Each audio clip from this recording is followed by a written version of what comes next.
Welcome to the Software People Stories. I'm Shiv. I'm Chitra, And I'm Gayatri. We bring you interesting untold stories of people. associated with the creation Or consumption of software-based solutions. You'll hear stories of what worked. and sometimes what didn't, You will also hear very personal experiences. and insights that would trigger your thoughts. And inspire you to do even greater things.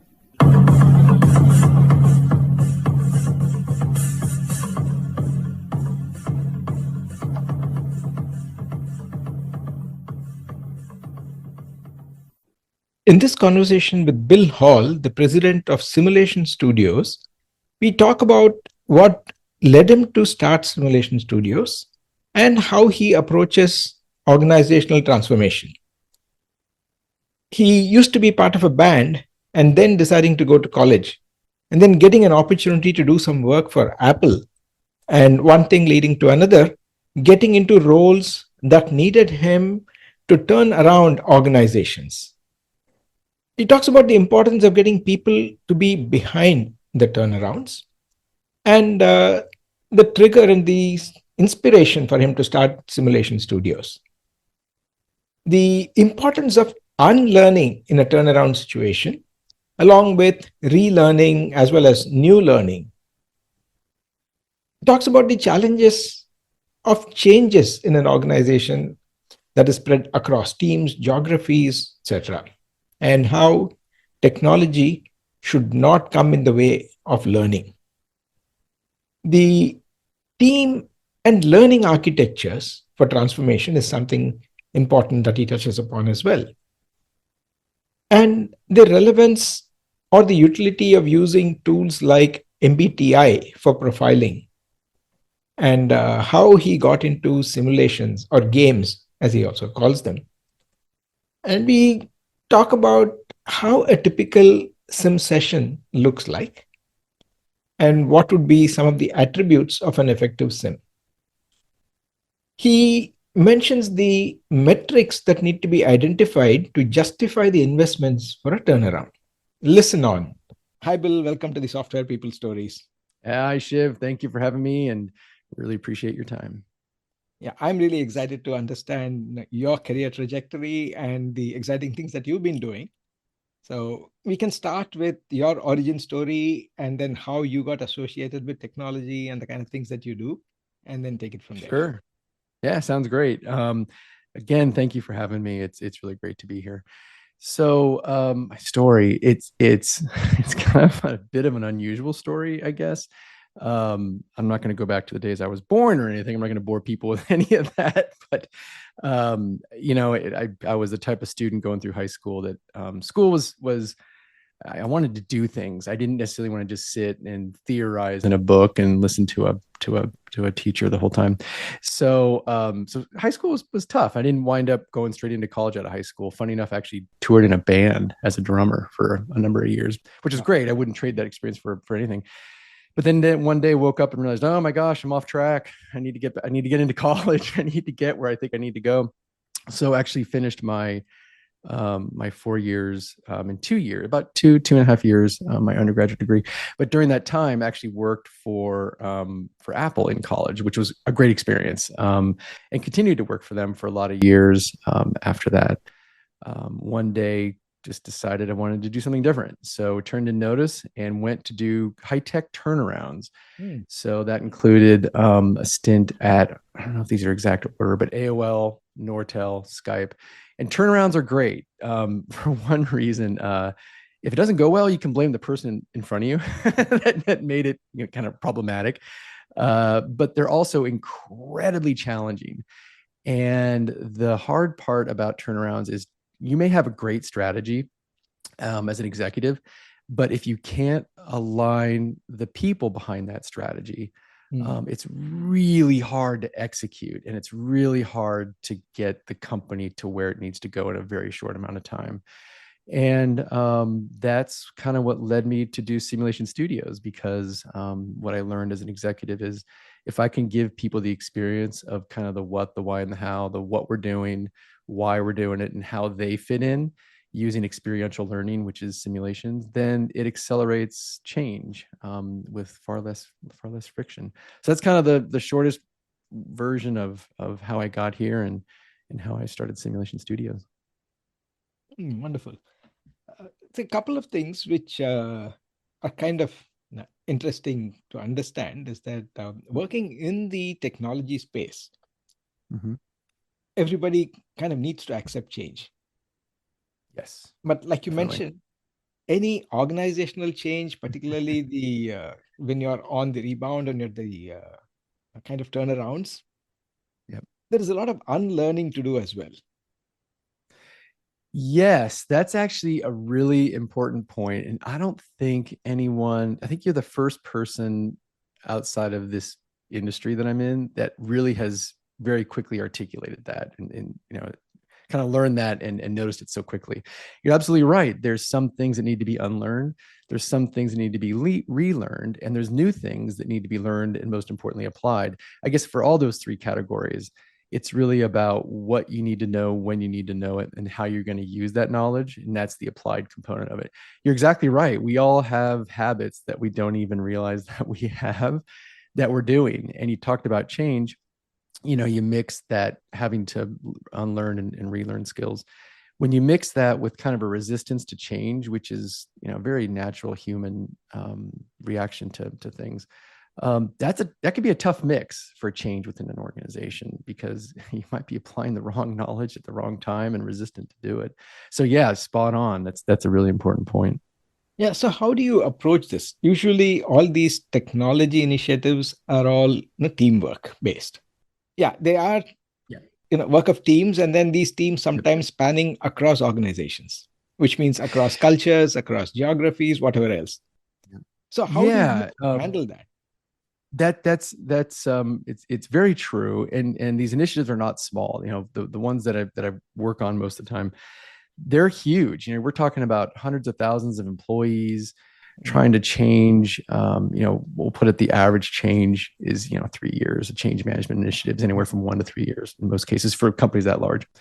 And so the way you do that is, I've talked about utilizing sims, and this is where you take something that's highly, highly technological, right? A simulation is very complicated, but you have to combine it with the human element. And that's where you talk about the team aspect of it.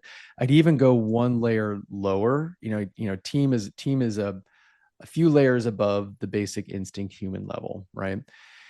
So what you have to do is you have to utilize technology in a way that does not get in the way of the learning. And that's where I see a lot of companies make mistakes. They will try to bring technology in to a level that's both overly complicated as well as, just for an extreme purpose, I'll call it inhuman. And it's not that it's inhuman as in detrimental. It's human as in it's so technologically centric that there's no room for the human element there. And that's a problem. You gotta find a way where the technology can enhance the human kind of natural behavior to change and knowledge application. And that's the important mix. Now, how specifically, that can be a challenge because each corporate culture is so different. But in most cases, you'd be surprised at how open people are to utilizing technology if they know it's for their benefit and it's not overcomplicated. People really gravitate towards that pretty quickly. Yeah, probably a related thing is usually when someone says they are into technology or technical things, they like the charm or the challenge of technology. Not to label them, but then probably more like introverts, or they like to go and then get things done. But when it comes to transformation or even changes, you need to work with people. How do you use technology to enable that or establish real connections? Yeah, that's a really insightful and important point. You absolutely have to enable the what would you just call the team element, the team aspect of the whole thing. So the way that's done in most of the sims we run is I'd say probably all the sims for the most part. Very, very few number are not like this. But anyway, is you take the sim, but then you bring groups of people in to run the sim, and those groups are broken up into subgroups. So you take, I'm going to pick a number, I'm going to say 25 or so. Most of the time, it's kind of director and above inside the company. Depends on the company. Depends on what, director in one company means director in a different company. But anyway, so you take the directors above, more kind of executive level positions, and you bring 25 or so in at a time, and you break that 25 up into 5 teams of 5. Okay. Now when you break up that team, that's a really important exercise, because you got to think about what I call the team architecture. And I almost take it one level deeper, which is the learning architecture, because the sim is great. It's a great tool. It's great for engagement, but what it's really good at, and what people need to remember when they utilize these tools, is that these tools are a catalyst to learn and apply. They don't do the teaching themselves, right? It's that team aspect that does the teaching. That does the teaching. So let me give you an example. You take the 25 people and you break them up into teams. When you look at that team or that learning architecture, you have to think about, on that team of 5, do you have someone from finance, someone from marketing, someone from operations, someone from sales, someone from strategy on that team? But then you got to think about it another layer, which is, what geo are they from? Because you really want to cross-pollinate this, because everybody has something to teach each other, right? Then you take it really down to a root level, which is, if you do any sort of behavioral assessments, personality type testing, Myers-Briggs, strength finders, things like that, you got to think about that team architecture. My day of going through exec ed, it was Myers-Briggs, which I know is, by today's standards, not the most modern. But I was an ENFJ. So, I think by speaking, and it's a terrible habit. I know it's an awful habit, right? But mix me with an introvert, and I need to shut up because I need to give time for that introvert to process. That's where that team architecture is so important, that teamwork, because we all have things that we can teach each other, right? At the same time, we all have to bend our own personality, our own communication style, to be able to let the pollination of learning happen across geos, across teams, across functions, across personalities. That's the gift that a technological sim in its most simple form can enable, is scenarios that let everybody do that cross learning and change pollination. Does that answer the question? Yeah, Pretty kind long of. answer. In my career, I used to be more of what you may call as a lion function, directly handling people and executing things and all that. And there was a point when it became more of an enabling function, where it is about supporting other teams and then bringing in organizational change and all that.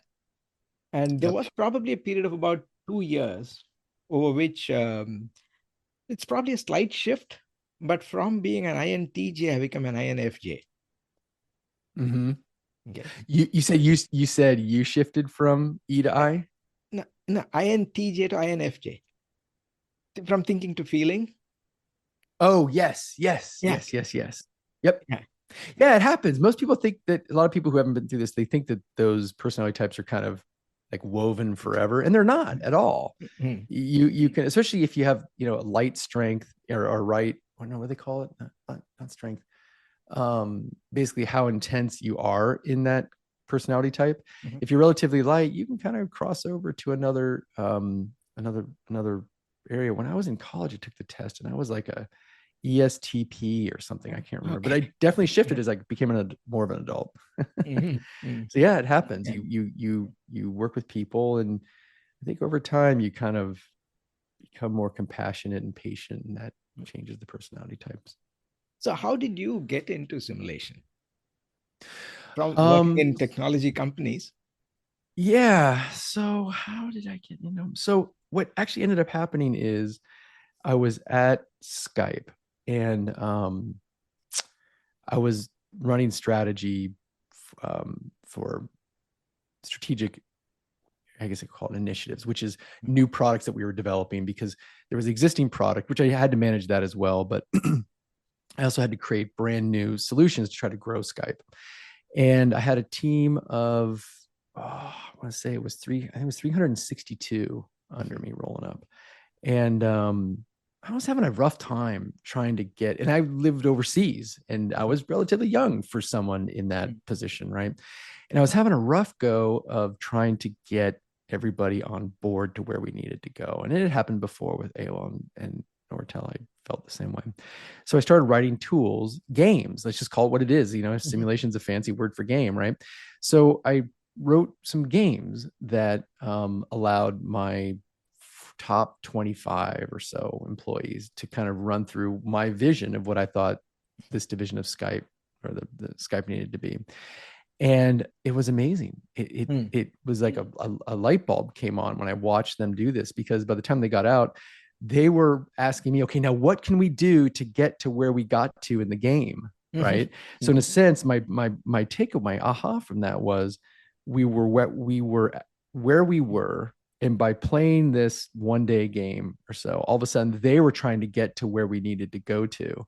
And that was a total game changer. So then I like technology and software, and I'm a freak because I can code, I can facilitate, but yeah, I can run a business too. And I just started doing work at night, writing code. The latest sim I have has, I want to say, about 98,000 equations in it. So it's not small. And it's brain food. I like doing it. And that's kind of how it came to be. Yeah. Kind of unusual. It's kind of accidental, actually. Okay. So what does a typical sim session look like?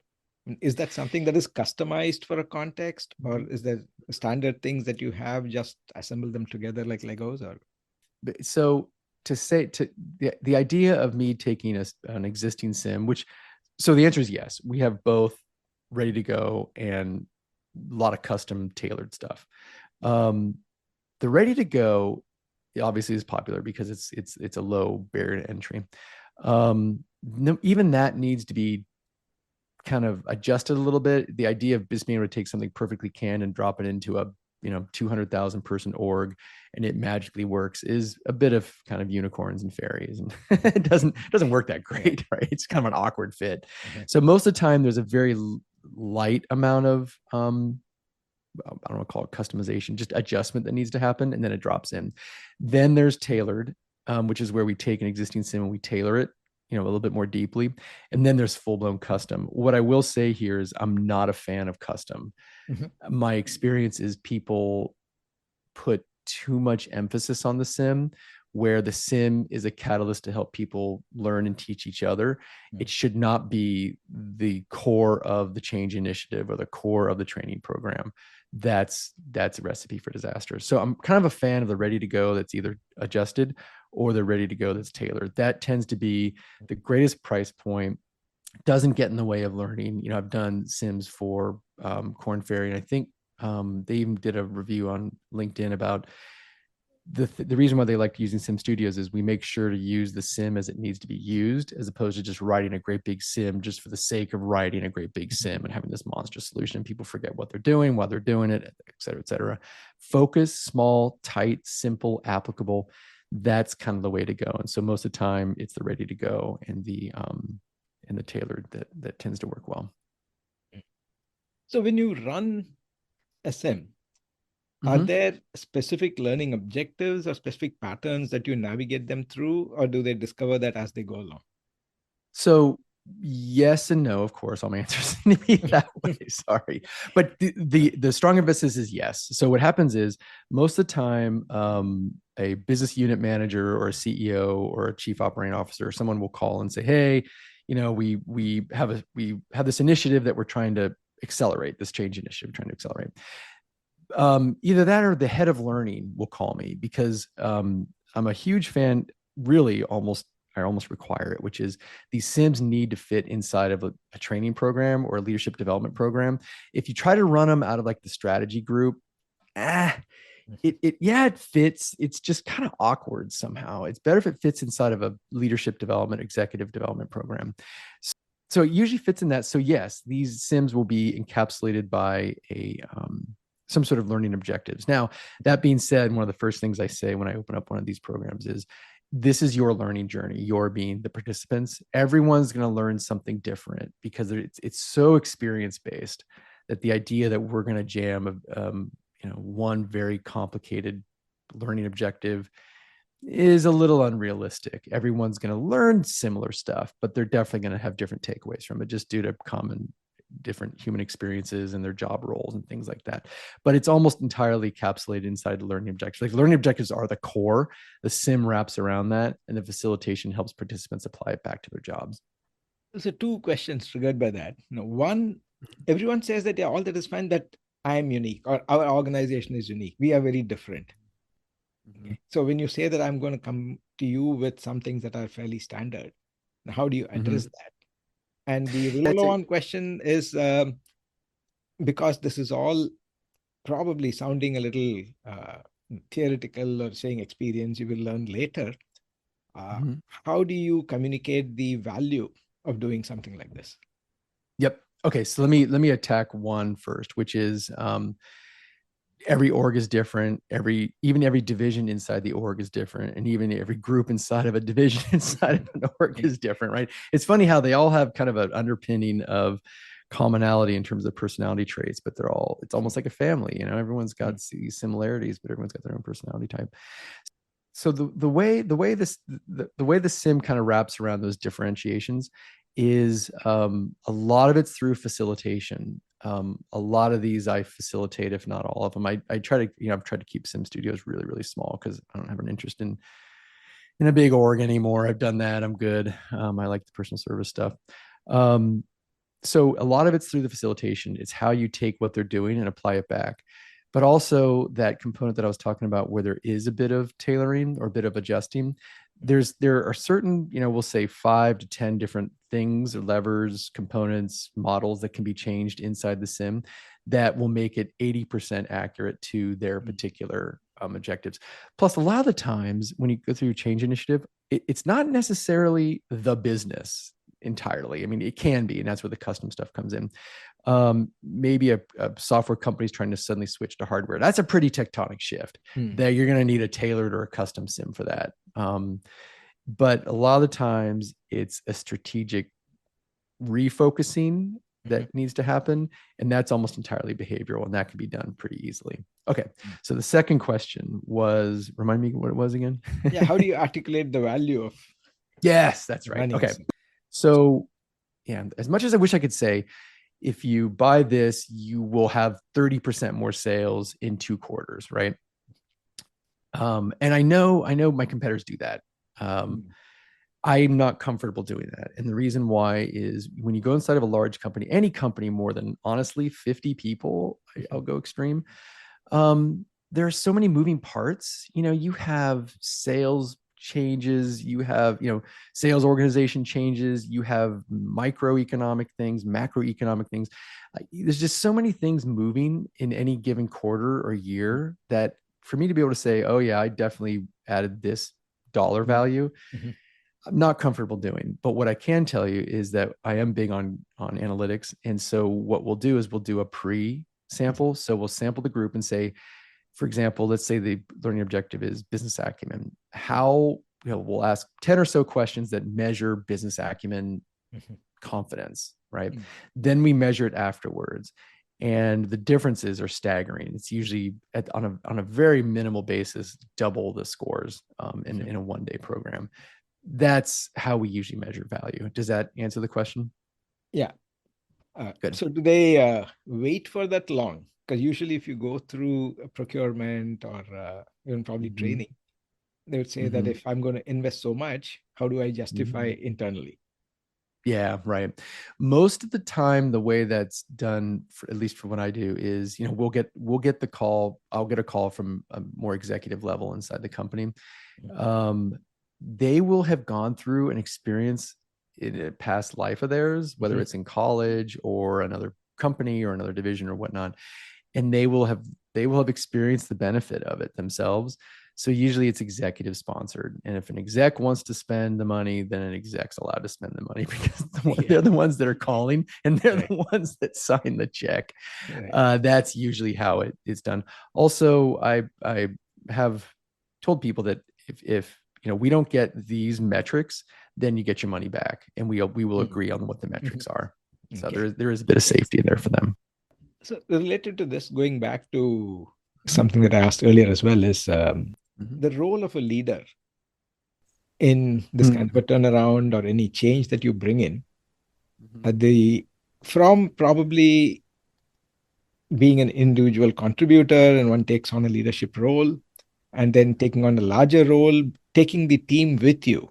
So does simulation help there? This is more about from the individual's perspective. You mentioned that these sims work very well with behavioral kind of learning.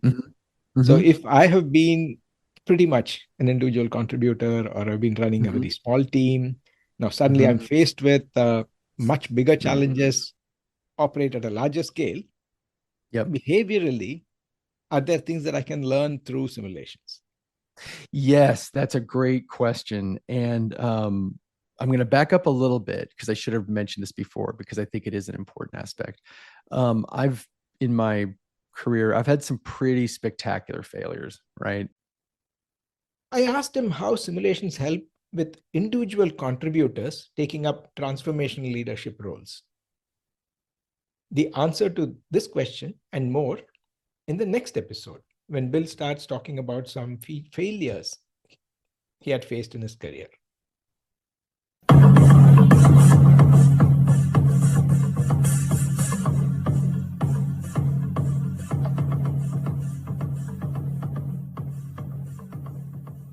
We thank Siddharth for the music and Anita for promoting the Software People Stories. If you like this episode, Please subscribe on your favorite podcast client. And spread the word in your network. if you'd like to share your story, Contact us at podcasts@pm-powerconsulting.com.